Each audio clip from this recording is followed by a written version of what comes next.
Welcome back, everybody, to Fair Play, and this is episode 2 of my podcast. I am John Flynn speaking, and there was so much to unravel in the past week in Major League Baseball, and we're going to get into the Cubs sweeping the Cardinals, we're going to get into the Mariners falling down to earth, we're going to get into the Angels and the importance of this homestand coming up, but they say hitting, pitching, and defense are offense, defense, special teams of baseball. And let me tell you straight across about the truth of that. The Washington Nationals have neither one of them. They are a clapper, a standing joke, a spike, a crimp, a laughter, a punchline, where offense, defense, and special teams don't exist. That statement is offensive to the senses. Everything is unraveling for the Washington Nationals as we speak. It begins with the haphazard management. Dave Martinez can't coach his way out of a paper bag. Dave Martinez sans glue. Washington Nationals sans morale, fight, swagger, eagerness. Sans all of them. Mike Rizzo said about Dave Martinez after they fired their pitching coach, I can't find a lot of examples of malpractice by the freaking manager. Rizzo just doesn't have a clue either. And this was around the time where the Mets were hiring Mickey Callaway, the Yankees just fired Joe Girardi, even though he took the Yankees to a 7th game of a league championship series. They had no business beating it before the 2017 season began. The Phillies were hiring Gabe Kapler. The Red Sox hired Alex Cora. Now Alex Cora's won a championship with the Red Sox, and Dave Martinez is just saying, he has no understanding of how to manage a major league bullpen. And the results speak for themselves. The bullpen showed absolutely, positively nothing in terms of promise in the past week. They were overmatched by the veteran bats of the St. Louis Cardinals and the Philadelphia Phillies in the past week. Part of the reason they went 2-5 last week. And give credit to the Cardinals and the Phillies where they're due. They're good teams, and good teams take advantage of ineffective bullpens. Derek Lilliquist gets the blame by getting the pink slip. This does nothing to change my outlook of the 2019 Washington Nationals when it comes to improving their pitching staff. That was expected to be the best in the division. I think the rotation is better than that of the Mets with DeGrom and Syndergaard. I think they have the better 4 or 5 in Anibal Sanchez and so on, but Anibal Sanchez is 0-5. Starting pitching has been great, especially when you have Max Scherzer, Steven Strasburg, and Patrick Corbin all pitching with each other in the same rotation. But the management and the magnitude of their starts is even more increasing because of the woeful bullpen that can't be trusted. And now the Nationals deal with the inevitable. Injuries galore. 4 opening day starters are on the injured list. And the rest of them, well, Brian Dozier is hitting under 200. Anthony Rendon is hurt. Free agent at the end of the year. I don't think he's going to stay with the Nationals. Anthony Rendon should not be convinced a winning culture exists in Washington, D.C. They've never won a playoff series. This is the same reason Bryce Harper was lost to the Philadelphia Phillies. The Washington Nationals are not making the playoffs. They will finish sub 500 in a brutal National League competition. They have... I'm just laughing at their upcoming schedule. They have 3 games in Milwaukee against the Brewers. They just got Christian Yelich back from his back injury. A 4-game series in LA against the Dodgers. But it does look like the Dodgers will not put out Kershaw against the Nationals. The Washington Nationals are a lock to go 2-5 or worse this week. Mike Rizzo and Dave Martinez are not the answers in Washington, and neither one will last the whole year. I won't be surprised if their unraveling will be done as soon as next week when they get the pink slip. Wow, this Washington Nationals team is just so hard to watch. All the blown leads, all the unnecessary unraveling, the lack of attention to detail. That is what really irks me as a baseball fan, knowing that in the age of so much information that we have all the sabermetrics, we all have the StatCast, and preparation is the reason Derek Lilliquist got fired. You poor people of Washington, D.C. Meanwhile, turning over to the Nationals' opponents, the Milwaukee Brewers, and boy, I just gotta tell you that the Milwaukee Brewers impressed this week. And my guy, Josh Hader, looked like the best relief pitcher in all of baseball in the last several weeks. He's had 2 6-out saves against the contact-hitting New York Mets in the last 9 days. And the Mets, they never had a chance against him, striking out hitters galore. He makes hitters foolish. And in an age where the Brewers are dealing with injuries, Corey Knaples out for the year with Tommy John surgery, Jeremy Jeffress has been beleaguered by injuries, Josh Hader has had to expand his game because of the lack of depth surrounding him, and he's delivered the goods. And Josh Hader is going to be one of those dark horse candidates to win the National League Cy Young when it's all said and done. You gotta give the Milwaukee Brewers credit also for going 4-2 without the services of reigning MVP Christian Yelich. And I know the Brewers bats were supposed to have many chances against the Mets in that 18-inning game, a game they eventually won by a walk-off by Ryan Braun.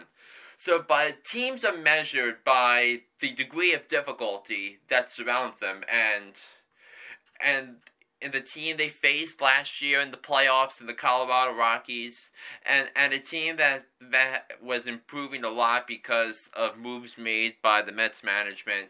You gotta give the Brewers credit where credit's due. I picked the Brewers to win the World Series this year. I see a lot of promise, I see a lot of heart, I see sizzle, I see a lot of ingredients that are needed to go on a championship run. Granted, the Cubs are playing better, the Cardinals are playing better than the Brewers right now, but when at the end of the day, I think the Brewers are destined for a hot run, especially since they got the pathetic Washington Nationals this week. 2 out of 3 is a lock for the Milwaukee Brewers.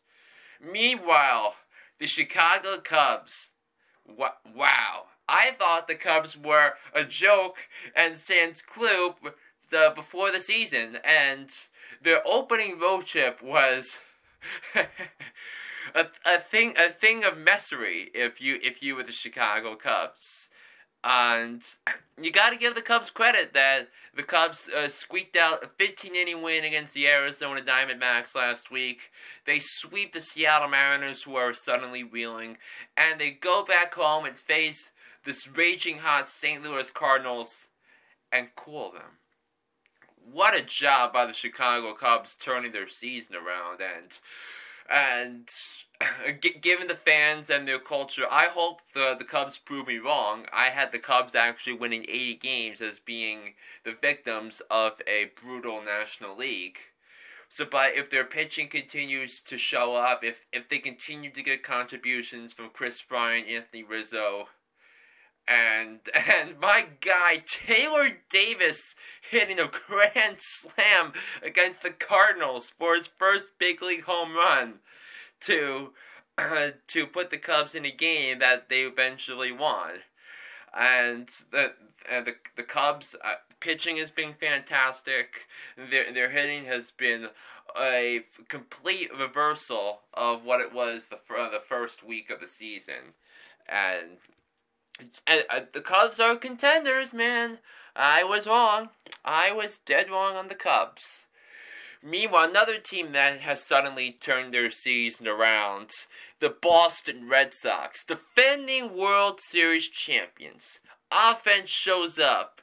Starting pitching begins to show up. And yes, I know Chris Sale's been struggling. I know David Price is on the injured list. But the Red Sox have been also fantastic in the last week, and yes, they had that lousy loss to the White Sox on that walk-off 3-run blast by Nicky Delmonico. Yes, those random things are going to happen, just like the Padres' Hunter Renfroe hitting the walk-off grand slam of Clayton Kershaw last night in San Diego. Yes, those bad losses are going to happen, but give the Red Sox credit. They rebounded from it. They took the next three from the White Sox, who are also pretenders. Michael Chavis making plays. Mookie Betts beginning to deliver. J.D. Martinez beginning to deliver. And things beginning to line up for the Red Sox that the World Series hangovers aren't there right now. Yes, the Red Sox will have some bad stretches, something they really didn't have last year. But again, the Red Sox are showing people why they are the world champions, and they've got 3 against the Orioles. So I think the Red Sox take 2 out of 3 at least in Baltimore, if not all 3. The Red Sox are back. The Los Angeles Angels of Anaheim may be facing their most important homestand of the season so far, as they have 3 games against the Detroit Tigers and the Baltimore Orioles. 3 games and 4 games, respectively. And listen, the Angels were simply overmatched by putting Matt Harvey against Justin Verlander. Was anybody expecting Matt Harvey in 2019 to beat Justin Verlander? I certainly didn't, and the results spoke for themselves. 10-4 victory for the Astros over the Angels in Mexico. Boom.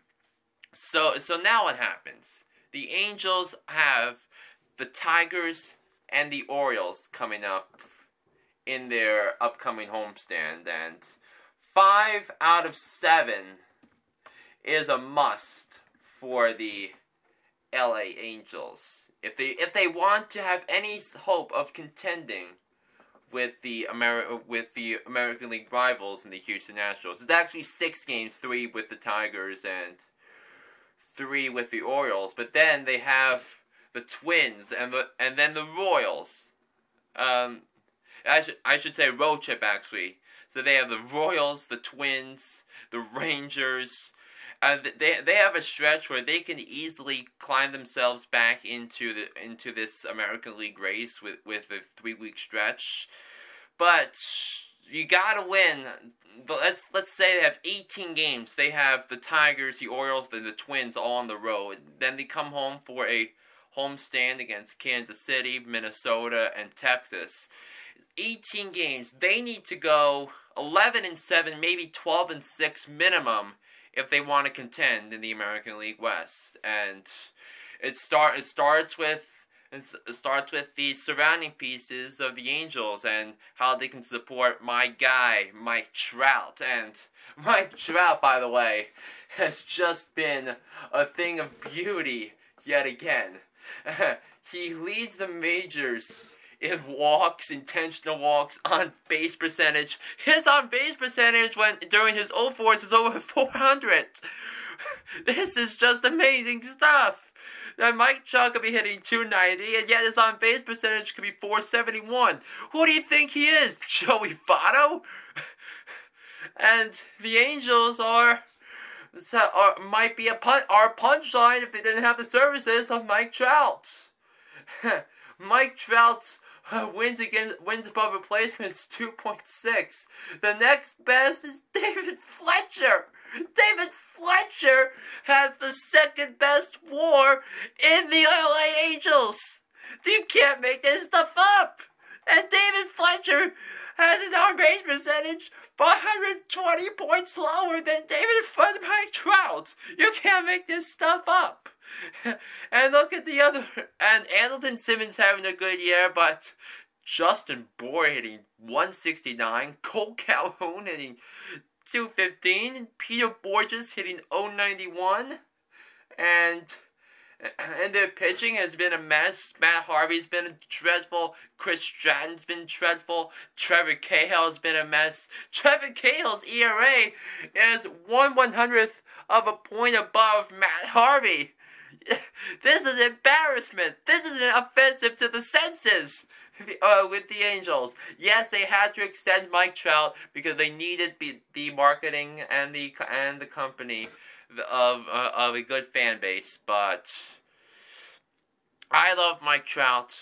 I think the farm system is showing signs of life. I think the Angels are going to get better when they get the farm system. But until then, if the Angels don't surround Mike Trout with talent, they'll be irrelevant.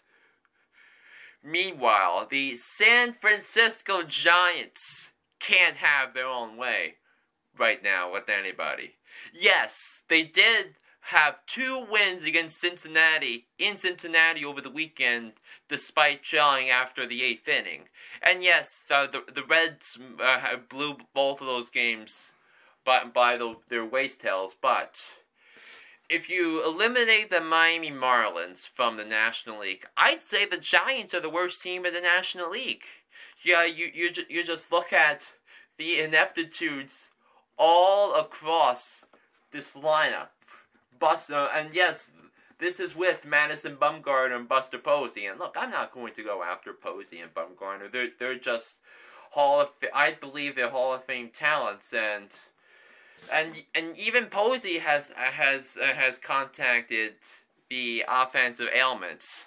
Brandon Bell hitting .214, the highest batting average in the San Francisco Giants infield is .223, and it's Evan Longoria. Brandon Crawford .211, Joe Panic .206. You can't make this stuff up. This Giants offense is pathetic. It's offensive to the senses. And Kevin Pillar is only going to do so much on the field for you defensively. He had some fantastic catches so far in the course of the season. But this San Francisco Giants team is a mess. And like I've been saying, Madison Bumgarner and Buster Posey, especially Bumgarner, he's going to get traded at the trade deadline. And since Bumgarner is only a free agent at the end of the year, the Giants can't expect that much in return. This is a mess. The Giants, after winning 3 championships in 5 years, are throwing it down the waste tubes. This is embarrassment. This is offensive. This is a pathetic punchline. The San Francisco Giants. Meanwhile, the Seattle Mariners are who I thought they were. After that 13-3 start, after hitting home runs galore, after stunning people, after making people believe they were the best team in baseball. Think again. Depth is being exposed. Offense being exposed. Pitching being exposed. Everything is unraveling for the Seattle Mariners as we speak. They got swept by the Cubs. They lost 2 out of 3 to the Cleveland Indians over the weekend at Progressive Field, and there is not much to write home about when you talk about in terms of the Seattle Mariners. They're not hitting. They're getting exposed with the trades of Robinson Cano, Gene Segura, and so on and so on. But you had to figure this was going to come down sooner rather than later. They are just 2 games over 500. They've had 3 losses by double digits in the last 2 weeks. They are not winning. They are not winning games of the of the wild variety, they had the first 2 weeks of the season. And there's going to be that point where we have the Astros. You have to contend with the Yankees, the Red Sox, and the Angels potentially, and you can also say about Minnesota when you talk about a wild card. And I don't think Seattle is better than any of those teams except maybe the Angels. Jay Bruce can hit all the home runs he can want, but he's hitting just a $183. There's a reason the Mets traded Jay Bruce to the Seattle Mariners, and the pitching hasn't been up to its par either, and there's going to be a lot of second guessing for the Mariners, but I do give the Mariners credit for getting some decent returns, especially from the Robinson Cano Edwin Diaz trade. That Jared Kelenic has been very, very good in Double-A. Justin Dunn has been good as well, and Anthony Swarzak hasn't been that bad. He has over 10 strikeouts per 9 innings. But the Mariners are just right who we thought they were. Then this start of the Mariners reminded me a lot of last year's Mets. The Mets started 11-1. Things unraveled in May and June. And the Mariners caught a brutal schedule at the wrong time. They're continuing their brutal road trip, and they got the Yankees for 4 games, and they have 3 games at Fenway against the Red Sox before they host the A's and then a 4-game series with the Twins. So I don't expect the Mariners to be above 500 for much longer, especially with the fashions they lose in ball games. And that is going to do it for this edition of Fair Play. This is where we try to put things together in a fair and balanced and blunt manner. That's what I did today, and until next time, stay safe, everybody, and I am John Flynn, signing off.